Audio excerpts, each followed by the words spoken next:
it's really just fun to see the depth of our team. Juan came in, gave us huge minutes. We needed those. Damian Lee kept us afloat in the first half. So a lot of really good stuff out there. Jordan Poole probably had his best defensive game, and he supplemented it with a really good offensive night too. So a lot of good stuff happening, and the guys are excited. Steve, you were really excited coming into training camp, in the preseason, now in the regular season. Are you even a little surprised how quickly it's all come together? I'm not really, because we have our core that is responsible for the way we play. Steph, Draymond, Loon, getting Andre back, and even guys like Jordan and Juan, who have been here the last couple of years. So we had a lot of sort of internal knowledge, but then the guys we added, I felt so good about our summer, getting Otto and Belly and Gary. We just added guys who know how to play and know how to move the ball, and it's been really apparent from almost day one of camp just how well this team fits together. You guys held them to 45 in the second half, 19 in the fourth. What was the key in the second half, turning the tide defensively?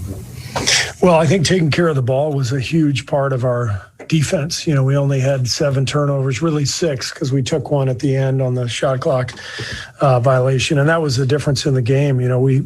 They had 19 and we had it's basically 6. So, we got all those extra possessions, and we didn't put ourselves in jeopardy in transition. That's the thing that kills you going against Fox in particular. But the Kings have always been a great transition team over the years. And so it felt like we kept the game in the half court more in the second half. A little bit awkward, obviously, because he's in the room. But, last week at this time, Gary was available for 30 teams across the league. What was your worry level when that was? Oh, hey, Gary. I didn't know he was in here. What was your worry level? Because, obviously you won the 15th spot, but it's the mechanics of it all. Yeah, it was an interesting time. It's one of those things where, Gary's been fighting for his spot in the league for years.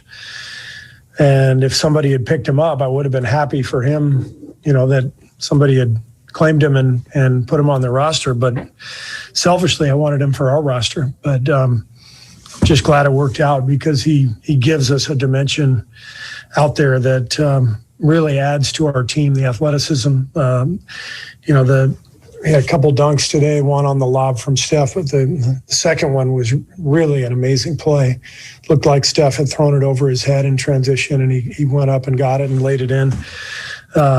Amazing play. And that athleticism and that defensive grit played a huge role in the victory tonight. Yeah, started 3-0, still have to take care because it's in Oklahoma City, but then you have 8 at home. Is there a point where you start getting greedy about what kind of start you guys can have, or is that getting too far ahead to think? Yeah, that's getting too far ahead. I think this was our best game of the 3 so far. When we take care of the ball like that, we're really hard to beat, and we've got to keep pounding that message home. But this was the best two-way game we've played. We were rock solid with the ball. We had multiple guys come in off the bench, play well. So the main focus now is just continuing to get better night in and night out. And, the one problem with having an 8-game homestand is, that's going to flip the other way down the road. And so we just have to look at the total 82 and not get ahead of ourselves. Draymond scored 14 tonight. You guys almost never lose when he has that many. What have you liked about him offensively? I've loved his energy, his attacking the rim. He's had some hoops in all 3 games, just going to the rim off the pocket pass from Steph when people are blitzing him. And he's just been super aggressive, which is the best version of him. And then, of course, defensively, he's a one-man wrecking crew out there. Some of the plays he makes at that end are mind-boggling. He's just one of the great defenders of all time. That's Steve Kerr right there. And let's look at the comparison here to the point guards. Davion Mitchell had a hot start to this game, 17 first half points, but the Warriors slowed him down in the second half, only scoring 5. And the Warriors starting backcourt outscored the Kings starting backcourt 49-25. Mullen, you've been all over that one, but tell me what you saw from Davion Mitchell tonight, the rookie out of Baylor. A great performance. Yeah. I thought he was tremendous, especially in the first half. As you mentioned, 17 points. He knocked down 3-point shots. I thought he played tremendous defense, but both on the ball and off the ball. And overall, Monte and Darrell, I think this performance wins a lot of games for Sacramento. The problem is they were playing Warriors-style basketball, and the Warriors are just better at small ball than the Kings are at this point in time. But Davion Mitchell's going to have a heck of a career, a heck of a rookie season. And there's a lot to like about him, a lot to be excited about if you're a Sacramento Kings fan with Davion Mitchell, Darrell. Yeah, I agree with you, Mother. This kid has a bright future.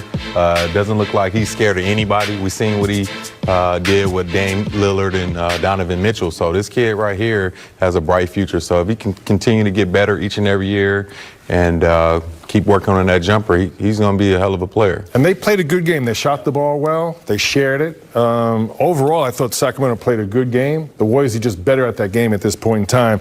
And Steve Kerr mentioned it. The Warriors are a plus 12 at the free throw line. Points off turnovers, a plus 20. Wow. And when you have a team like the Warriors that can pass and shoot, and they got so much depth, and they got, unselfish players, they got championship players, really, the only thing that can beat you on a given night is yourself by turning the basketball over. Yeah. And tonight with 6 turnovers, as long as they get shots at the goal, they're going to be tough to beat. As you mentioned, Warriors with 6 turnovers, Sacramento 19 turnovers. Davion Mitchell though looked good tonight, no doubt about that. 22 points in all. The young man out of Baylor who won the national championship. Let's hear from former Warriors assistant coach Luke Walton, who's now coach of the Kings. What did he have to say about the Kings' loss to the Warriors? Tough loss. We way too many mistakes tonight. 19 turnovers, 29 points. It's going to be hard to win games like that. So look, we're frustrated. We're going to be fine as a team. That's another really good team we just played, and we didn't do a good enough job of taking care of the ball and then making it hard on others. Steph did what he's going to do, but we made the night hard on him. He missed some shots, but then the rest of the guys had too much. So we're going to get better. We're gonna win some games, but it was another tough one for us tonight. Yeah, the 7 turnovers for De'Aaron. Does he what you're seeing in practice? Are you seeing that translate over or not? I mean, he looks like he's forcing things a little bit overall. Yeah, I thought tonight he did a little bit. I mean, it's ridiculous that as quick and as aggressive as he is, he shoots 1 free throw in a game where we only shoot 13.